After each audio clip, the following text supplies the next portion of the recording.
Батырбек, саған хат келді.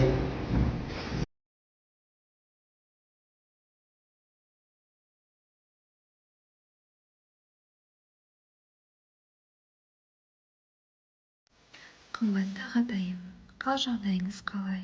Денсаулық жақсы ма? Бізде бәрі жақсы. Сізді сағына күтудеміз.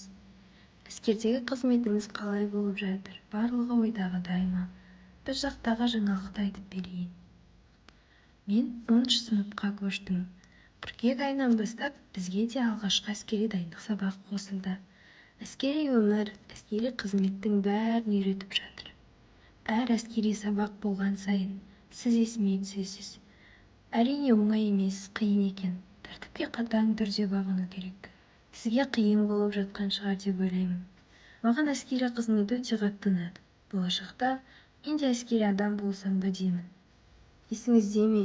Мені кішкентай кезімде мектептен өзіңіз алып кетіп, өзіңіз алып келетін едіңіз. Мен қазір өзім келіп, өзім қайтамын. Үйдегі кенжеміз аяғы да 1-ші сыныпқа барды. Оны мектепке өзім апарып жүрмін.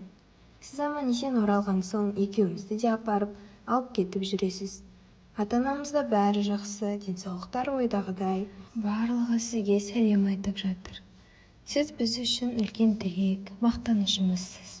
Сіздің ел қорғап жүргеніңізді ойласам, жүрегімде үлкен мақтаныш сезімі пайда болады. Біз сізді асыға күтеміз. Өз өзіңізге абай болыңыз. Денсаулығыңызды күтіңіз.